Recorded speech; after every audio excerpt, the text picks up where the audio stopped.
जी। हितेश शर्मा जी। राधा राधा। महाराज जी, आपके श्रीमुख से काफी बार सुना है कि भगवान का नाम जब वो आश्रय से सभी पापों का नाश हो जाता है, लेकिन कई बार ये भी सुना है कि कर्मों का फल अवश्य में भोक्तव्य। भैया, कर्म का जो फल हमारे पास आया है प्रारब्ध बनकर, उसको हम भोग लेते हैं, और जो संचित कर्म है वो भस्म हो जाते हैं। जो क्रिमाण और संभाल के करने की पाप ना बन पावे, हम मुक्त हो जाते हैं।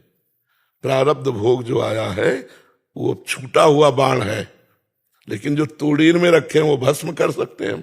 जो छूट गया बाण लक्ष्य भेद कर दिया, वो तो दर्द है ही है। तो प्रारब्ध है, आ चुका है। भजन आज हम कर रहे हैं और प्रारब्ध जन्म से पहले रच चुका है, अब उसको भोगना पड़ेगा। जैसे नाम जब करते हैं तो उससे हमें सहने की सामर्थ्य मिलती सहने की सामर्थ्य मिलती है। प्रारब्ध नहीं नष्ट होता, प्रारब्ध भोगना पड़ता है बड़े बड़े सिद्धों को, और संचित कर्म भस्म हो जाता है और क्रिमाण निष्फल हो जाता है, और प्रारब्ध को भोगने की सामर्थ्य भगवान देते हैं। तो भजन की सामर्थ्य सहयाती है और अपनी दिनचर्या पूरी कराती है। हम कोई निराश नहीं, कोई हताश नहीं, कोई उदास नहीं। ये भगवान के भजन का प्रभाव है। समझ पा रहे आप? आपको ठंड नहीं लगती? जितने से काम चल जाए उतने से चला लेते हैं। अब चूंकि पहले गंगा किनारे रहे ना, तो गंगा किनारे बहुत भीषण ठंडी होती है, और उस समय हमने कभी स्वेटर, साल, कंबल इनका प्रयोग नहीं किया। हाँ जी, बहुत कष्ट होता है, पर आप नहीं, अब मतलब अब जैसे बनियाइन है, एक बनियाइन, अपने इतने से काम चल जाता है तो हम चला रहे काम। अब जैसे बाहर निकलेंगे तो एक बार महसूस होगा कि यहाँ ठंडी है, बस फिर खत्म।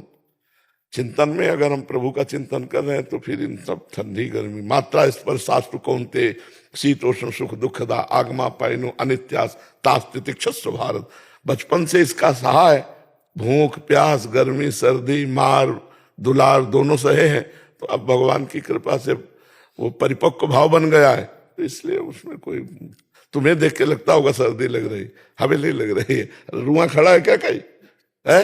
हाथ को देखते हैं ना तो फिर ऐसा लगता है कि हम भी नहीं पहने।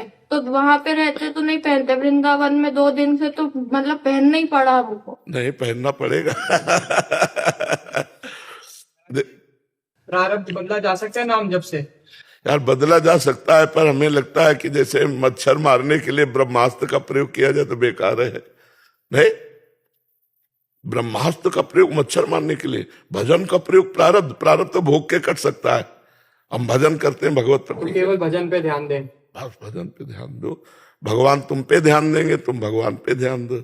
भगवान कहते हैं ना, अनन्य चिंतन तो माम ये जना परिपासते तेसाम नित्याभियुक्ता नाम योगक्षेमम वहाम्य हम। मैं तुम्हारा ध्यान दूंगा योग और क्षेम का, तुम मेरा चिंतन करो जी। तो कहीं महाराज जी, है कहीं महाराज जी, आप भगवान जी का ही रूप तो नहीं है? अब ये तो हमें पता नहीं है। हमें तो ये पता है, हमें तो ये पता है कि भगवान के एक तुच्छ दासों का दास है, भगवान के दास। मेरा सवाल यह था कि भक्ति कैसे करें और संसार में रह के भक्ति कैसे करें? देखो, भक्ति तो एक ही तरह से होती है। जीवन शैली 2 तरह की होती है, एक गृहस्थी में रहकर जीना, एक विरक्ति में रह के जीना। लेकिन भक्ति तो ऐसी ही होगी। जब भक्ति का रंग चढ़ेगा तो नहीं खान पान ते भावे है, नहीं कोमल वसन सुहावे है, सब विषय लगे ते खारा है, हरि आशिक का मग न्यारा है। नारायण हरि भजन में 5 न सुहात, विषय भोग निद्रा हंसी जगत प्रीति बहुबात। चाहे वो गृहस्थ हो चाहे विरक्त हो, जब तक अपनी ममता बटोर कर सब जगह की भगवान के चरणों में नहीं समर्पित कर देगा, अखंड भजन नहीं करेगा, तब तक भगवत प्राप्ति कठिन है, चाहे कोई भी हो। भजन से भगवान की प्राप्ति होती, चाहे विरक्त हो चाहे गृहस्थ हो। रहनी अलग अलग है। हम मांग के खाते हैं, आप मांगने वाले को खवाते हैं। अंतर इतना है, हम मांग के खाते हैं और आप मांगने वाले को खवाते हैं। आप मेहनत करते हैं, हम भजन में मेहनत करके आपको भजन देते हैं, आप अन्न में मेहनत करके हमको भोजन देते हैं। दोनों का एक दूसरे से, आप हमें भिक्षा देते हैं, हम आपको शिक्षा देते हैं।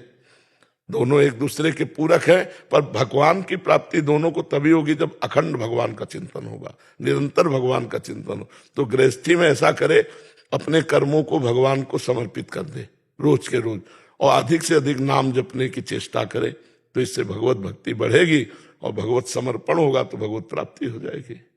महाराज जी, दुख में भक्ति ज्यादा होती है, सुख में कम हो जाती है। हाँ, ऐसा हाँ, ऐसा उपाय है। अगर सुख में भगवान की दुलार वृत्ति देखो कि हम पर कितना दुलार है भगवान का, तो बार बार उनकी याद आएगी नहीं। देखो कितना दुलार है, लोग ठंडी में कपड़े नहीं है, कांप रहे हैं, मुझे बढ़िया कपड़े भगवान ने दिए, मुझे बढ़िया मकान दिया, मुझे बढ़िया परिवार दिया, बड़ी कृपा है भगवान की, बड़ा दुलार। तो बार बार भगवान का स्मरण आवे। जब हम सुख भोगने में, तो फिर भगवान का विस्मरण हो जाएगा। और सुख जितने उनको सबको प्रसाद बना ले, भगवान को अर्पित करके, चाहे वस्त्र हो, चाहे रुपया हो, चाहे जो, भगवान को स्वामी बना ले, स्वयं सेवक बन जाए, तो सुख पूर्वक भगवान की प्राप्ति हो जाएगी। दुख में तो भगवान का सुमिरन होता ही है, और सुख में हो, सुख दुख में सुमिरन सब करे, सुख में करे न कोई, जो सुख में सुमिरन करे तो दुख काहे को होए। संतों ने कहा ना, तो सुख में तो और बढ़िया सुमिरन होना चाहिए, क्योंकि चकाचक कोई परेशानी ले तो और राधा राधा राधा राधा, दुख में तो परेशानी युक्त राधा राधा, सुख में आनंद युक्त राधा राधा, दोनों में हो जाएगा। अभ्यास करो, अभ्यास। भोगों के मिलने पर भगवान छूट जाते हैं, ये गलत बात है। भोगों के मिलने पर और भगवान का दुलार लगना चाहिए, नहीं कि देखो भगवान हम पर कितने प्रसन्न है, हमारी कोई असुविधा ही नहीं, सब सुविधा किए तो हम और जपे राधा राधा राधा राधा राधा। महाराज जी, आपके दुनिया भर में इतने शिष्य हैं, लाखों हजारों, मैं भी उनमें से एक हूँ महाराज जी, बहुत प्यार करता हूँ आपसे। मुझे लगता है कि क्या मेरे गुरु ये जान पाएंगे कि मैं इतना प्यार करता हूँ उनसे, क्या मैं उनको जना पाऊंगा कभी? क्या तुम ये जान पाओगे गुरु तुमको प्यार करते हैं, तभी तुम गुरु से प्यार करते हो? तुम ये जान पाओगे कि गुरु तुमको प्यार करते, तभी तुम्हारे हृदय में गुरु के प्रति प्यार आया है। आपकी तरफ से नहीं है, गुरु की तरफ से है। गुरुदेव को भाव में आचार्य और गुरुदेव को प्रसादी खिला सकते हैं कि अमनिया ही खिलाना पड़ेगा? प्रसादी कैसे खिला सकते हो? भगवान रहते हैं बगल में, तो भगवान को खवा के जैसे गुरुदेव। हाँ ऐसे, हाँ ऐसे ऐसे ऐसे, ये उत्तम बात है। कभी कभी भाव में आता है कि गुरुदेव को भी आचार्य को अमनिया ही खिलाएं। नहीं नहीं नहीं नहीं, गुरुदेव को पसंद आएगा, पहले इष्ट को, फिर आचार्य को, फिर गुरुदेव को, ये गुरुदेव को पसंद आएगा। नहीं, हाँ बहुत सुंदर, बहुत सुंदर।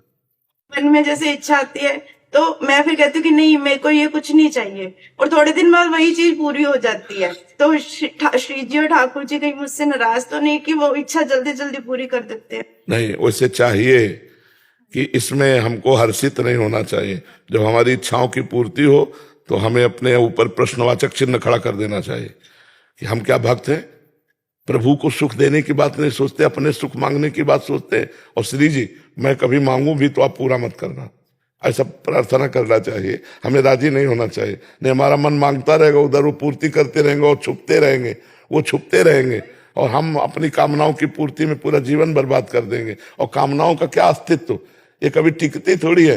अभी एक कामना पूर्ति, दूसरी खड़ी हो गई, तीसरी। तो हम, एक भक्त थी, उन्होंने भगवान से कहा था कि यदि मैं स्वर्ग मांगू तो मुझे नरक भेज देना, यदि मैं सुख मांगू तो मुझे दुख दे देना, हे नाथ आप मेरे मन की कभी पूरी मत करना। उसे उत्तम बात यही है कि हम प्रभु से प्रार्थना करें कि मेरे मन की पूर्ति न करना, आपके मन में जो वही करना। जी।